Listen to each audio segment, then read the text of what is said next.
င်နှံတွေကမင်းနာမြက်ခေါ်လမ်းတွေဝေးလဲစိတ်မဝေးချေအောင်မှငါဆောင်နေလူတွေပြောတဲ့စကားတွေငါတို့ကြားမှာနိုင်ရန်ဖြစ်ဒါပေမဲ့မင်းမျက်လုံးထဲမှာငါအိမ်လေးရှိနေတယ်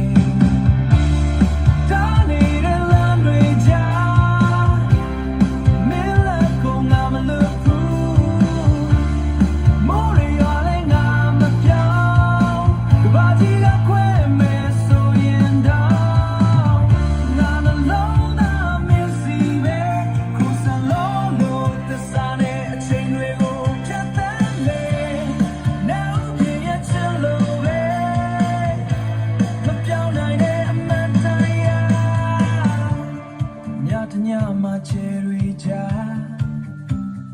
မင်းနာမြေကိုငါခေါ်တယ်ကံကြမ္မာကဝေးခိုင်းရင်တော့စိတ်ထဲမှာမင်းရှိနေ